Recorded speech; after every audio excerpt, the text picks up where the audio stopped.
Welcome to Whispering Cabins, where we share cozy horror tales of ghosts, folklore, and forgotten places. So grab a blanket, light a candle, and settle in.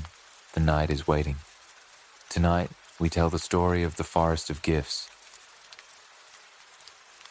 Ethan was 8, the first time he strayed past the crumbling stone wall at the edge of his grandmother's property. Beyond the mossy barrier stretched an old forest, dark and close, where the trees leaned together as if they were whispering secrets. His grandmother had warned him never to go there. "It's not a place for children," she'd said, her wrinkled hands tightening on her teacup. "The forest gives, but it always takes in return." Ethan, being curious and bold in the way children often are, found the warning irresistible. On a grey afternoon, while his grandmother napped in her rocking chair, he slipped out the back door and climbed over the wall. The air inside the forest was different, cooler, thicker, carrying the smell of damp earth and pine needles. Sunlight filtered through the canopy in fractured beams, but the further Ethan walked, the more the light seemed to fade. He wasn't afraid, not exactly, though his heartbeat felt louder than usual in the quiet. Then he saw it, a small wooden box sitting at the base of a birch tree, as if someone had left it there just for him. The box was tied with a faded red ribbon. He hesitated, then knelt and tugged it open. Inside lay a toy soldier, carved from wood, painted with meticulous care. Its little musket was chipped, and its uniform faded, but to Ethan, it was wonderful. He gasped, clutching it to his chest. When he looked up, the trees seemed closer somehow. He thought he heard a sigh ripple through the branches, though there was no breeze. He hurried home with his prize. That night, when his grandmother saw the soldier, her face went pale. "Where did you get that?" she demanded. Ethan tried to explain, but she silenced him with a shake of her head. "Return it tomorrow. Do not keep what the forest gives." But Ethan didn't listen. The toy soldier sat proudly on his bedside table, and when he dreamed of marching drums and shining bayonets. A week later, Ethan returned. This time, he found a silver coin resting on a flat stone. He picked it up, the metal cold against his palm, and felt a shiver of excitement. He bought sweets with it at the village shop, and for days he thought himself lucky.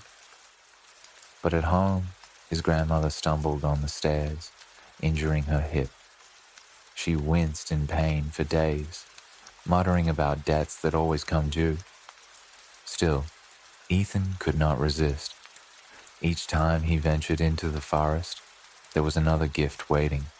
A book of stories bound in green leather, a pocket knife with a pearl handle, a red scarf that never seemed to soil. He brought them all home, though he noticed that every gift was followed by something unpleasant. The kitchen clock stopped ticking. A neighbor's dog disappeared. His grandmother's health weakened. One evening, as autumn crept close and the forest grew heavy with mist, Ethan went again. This time, no gift lay neatly waiting. Instead, a path seemed to open between the trees, lined with mushrooms that glowed faintly in the dimness. He followed. The path led him to a clearing he had never seen before. In its center stood a great oak, its trunk twisted and gnarled, its roots sprawling like the limbs of some giant creature. At the base of the oak was a hollow, and from within it spilled a soft golden light. Ethan peered inside. There, piled high as treasure, lay toys, books, coins, and trinkets. Gifts from the forest, too many to count. Some looked ancient, dust-covered. Others gleamed as if newly made. A voice, low and velvety, drifted through the hollow. "Take what you wish, child." "The forest is generous." Ethan swallowed hard. His fingers itched to reach inside, but his grandmother's words tugged at him. "The forest gives, but it always takes in return." What will it take? he whispered. The voice chuckled. Only what you no longer need. A moment of joy here, a year of time there. Nothing you'll miss. Until it's gone. Ethan backed away. No, I don't want anything else. But the forest seemed to lean in around him, branches arching overhead, roots shifting beneath his feet. From the shadows of the clearing, pale figures began to emerge. Children, dozens of them, their faces faintly glowing, their eyes wide and empty. Each one clutched an object, a doll, a marble, a necklace, a book. Ethan recognized the toy soldier among them.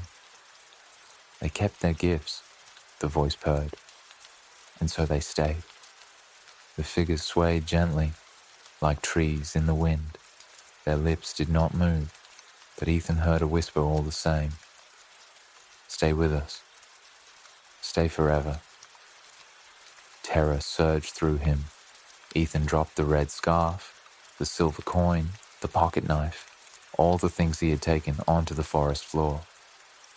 I don't want them anymore, he cried. The clearing stilled. The pale children froze, their hollow eyes fixed on him. The voice sighed, like the creak of old wood. Then go, boy. But remember, what is given cannot be forgotten. Someday, you will return. The path behind him opened, and Ethan ran. He did not stop until he scrambled back over the stone wall and collapsed in the grass, gasping. That night, he placed all the gifts he had taken, the soldier, the book, the scarf, into a sack, and dragged it outside. He left it by the wall, too afraid to bring it closer to the forest. In the morning, it was gone. But the cost had already been claimed. His grandmother's bed was empty. On her pillow lay a sprig of pine needles, damp with morning dew. Ethan wept, clutching the toy soldier that he had not been able to part with. Years later, when he was grown, he sometimes dreamed of the forest. The whispers never left him, always patient, always waiting. And deep down, he knew the truth. The forest had marked him. One day, whether he wished it or not, he would go back. Thank you for joining us tonight at Whispering Cabins, where we tell cozy horror tales. If you enjoyed The Forest of Gifts, be sure to subscribe for more eerie stories. Until next time, keep warm, keep the lantern lit, and listen closely. Sometimes the shadows have stories to tell.